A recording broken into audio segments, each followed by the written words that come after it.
Si è svolto martedì scorso la Festa dello Sport Agrigentino per la stagione 2022-2023 organizzata dalla locale FIGC.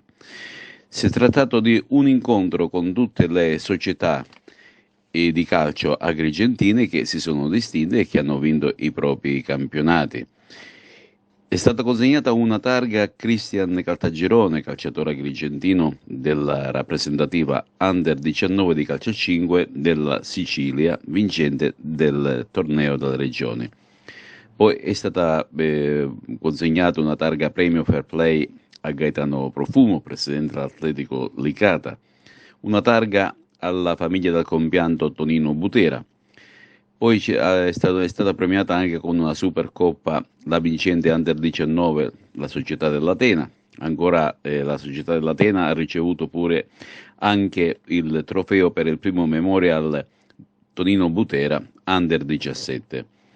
Sempre l'Atena si è aggiudicata anche la Coppa Primavera Under 14, mentre l'Unitas Sciacca ha vinto la Coppa Primavera Under 15 ed anche la Supercoppa Under 15.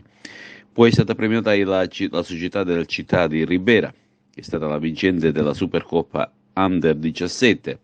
Sempre l'Unitas Sciacca ha vinto invece la Coppa Primavera Under 17. È stata premiata anche la squadra femminile di calcio a 5 che ha partecipato al campionato di Serie D, vale a dire l'Acregas 2018. Chiaramente ha vinto il campionato di Serie D il Futsal Academy Canicattì e anche questa squadra di calcio a 5 ha ricevuto il trofeo.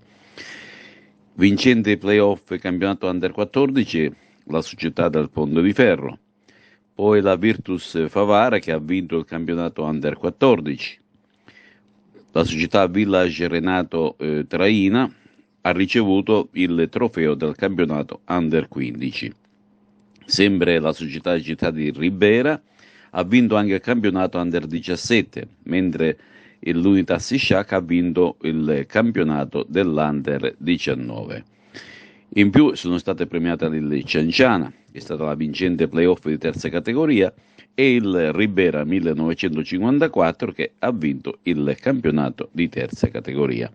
Hanno partecipato alla manifestazione il presidente della FIGC Sicilia Sandro Morgana, il presidente onorario Santino Lopresti, il coordinatore regionale Stefano Valenti, il presidente agrigentino Angelo Caramanno e tutti i componenti della delegazione provinciale FIGC LND di Agrigento, oltre a Luigi Gentile e Tonino Saieva, che sono componenti della FIGC a livello regionale.